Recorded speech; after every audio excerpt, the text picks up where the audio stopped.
मला ते व्हिज्युअल अजूनही आठवत आहे की झुकती है झुकाने वाला चाहिए आणि एकदम म्हणजे असं वाटलं की तुमचं सगळं आंदोलन सफल झालं, पण ते सफल झालं असं वाटतं का आता आज? सर म्हणजे बघा ना, सफल झालं असं वाटतं? नाही, राजीनामा आमची सगळ्यात मोठी डिमांड होती ना सर. मागच्या 10-12 वर्षात आपण ही सरकारने आजपर्यंत कोणाचं ऐकलेलं आहे? एवढी आंदोलन झाली, सगळ्या आंदोलनाला यांनी संपून लावलेले, क्रश केलेलं आहे. किसान आंदोलन सक्सेसफुल झालं, पण त्यासाठी सर म्हणजे बघायला गेलं 15 महिने ते आंदोलन चाललं. 15 महिन्यामध्ये 700 पेक्षा जास्त जे शेतकरी आहे त्यांचा मृत्यू झाला.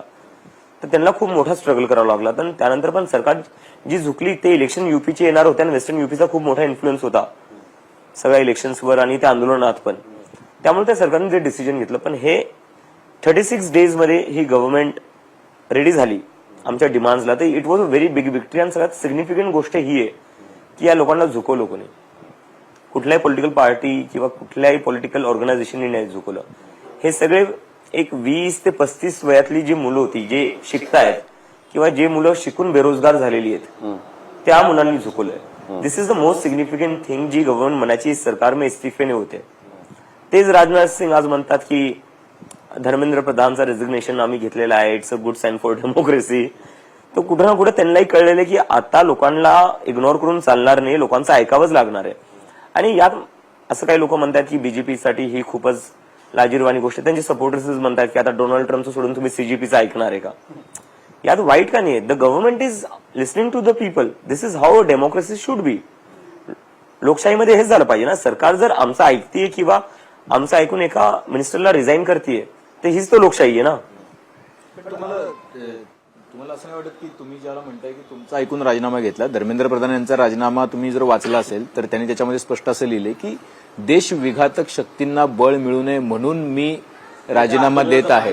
फायदा कोणी? देशविघातक शक्ती असं म्हणून आम्ही प्रश्न याच्यावर अजून सुरू नाही की आता त्यांनी हे म्हणलंय की जे अँटी इंडियन एलिमेंट्स आहेत त्यांना फायदा होऊ नये. काही लोक म्हणतात सीजेपी जी ती बाहेरून चालवल्या जाते, काही लोक म्हणतात बाहेरून फंडिंग येते. मग याच्यात तर क्लिअरली होम मिनिस्टरचं फेलियर आहे. ते स्वतःला खूप मोठं चाणक्य समजतात. जर चाणक्य असताना आम्हाला बाहेरून फंडिंग भेटते, आम्ही बाहेरून कंट्रोल होतोय, दिस इज अ बिग फेलियर. कसं का होऊ शकते ते असताना असं? मग कुठं ना कुठं त्यांच्याही याचा अर्थ असा आहे ना की तुमच्या चहा पण आलाय. याचा अर्थ असा आहे ना की तुमच्या चाय पे चर्चा, परीक्षा पे चर्चा, चाय पे चर्चा, आपल्या एका मुद्द्यांवर मुद्द्यावर चर्चा ऑन मुद्दा. तर पण एक गोष्ट लक्षात घेतली पाहिजे, कुठल्याही आंदोलनामध्ये आंदोलन करणाऱ्याचा कंट्रोल असायला पाहिजे असं म्हटलं जातं. तुम्ही आंदोलनाचा कॉल दिला होता, बरं असं काही नव्हतं तिकडे की कोण येणार हे तुमच्या हातात होतं नव्हतं वगैरे. त्यामुळे असं म्हटलं जातं की ती जबाबदारी तुमची आहे की तुम्ही जे लोक तिकडे येत आहेत ते कोण आहेत काय आहेत वगैरे हे न तपासता तिकडे आंदोलनाच्या नावाखाली एकत्र झाले होते. आणि मग ते सगळं जे आपण बघितलं की काय पोलिसांनाच मारतायत किंवा हे करतायत वगैरे वगैरे.